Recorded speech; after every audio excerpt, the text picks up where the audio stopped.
तो हर सुबह की तरह चाय गैस पर उबल रही थी, माँ खाने की तैयारी कर रही थी और बाबा न्यूज़पेपर पढ़ रहे थे।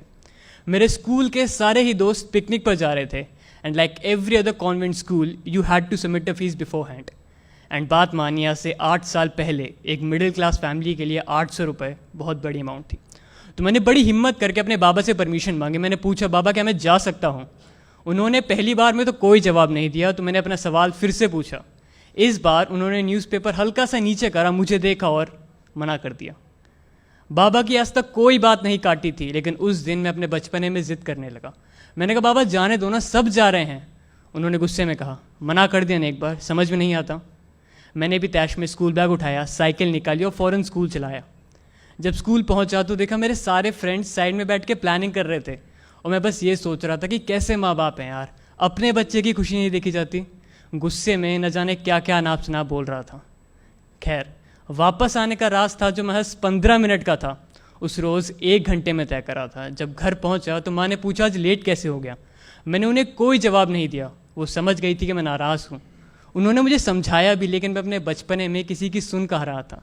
शाम को बाबा घर आए। उन्होंने बड़े प्यार से मुझे अपने पास बुलाया और समझाया कि बेटा फाइनेंशियल हालत सही नहीं है, समझो, अगली बार चले जाना।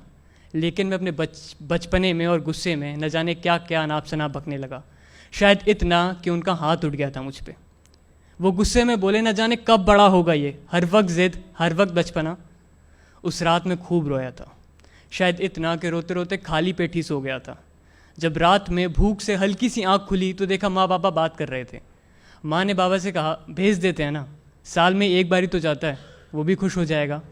बाबा ने कोई जवाब नहीं दिया। वो बस उठे और बाहर टहलने चले गए थे।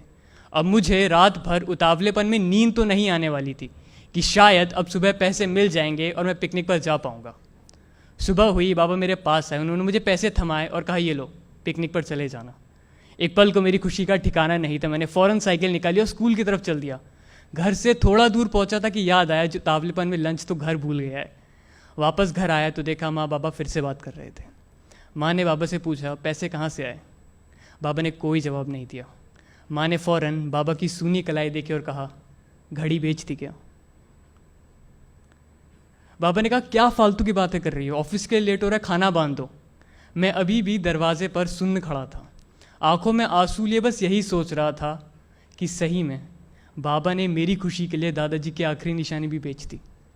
क्या सही में मेरा सैर सपाटा उस घड़ी से ज़्यादा ज़रूरी था? खैर, मैं स्कूल आया वापस। अब पिकनिक पर जाने का मन नहीं था। वो पैसे स्कूल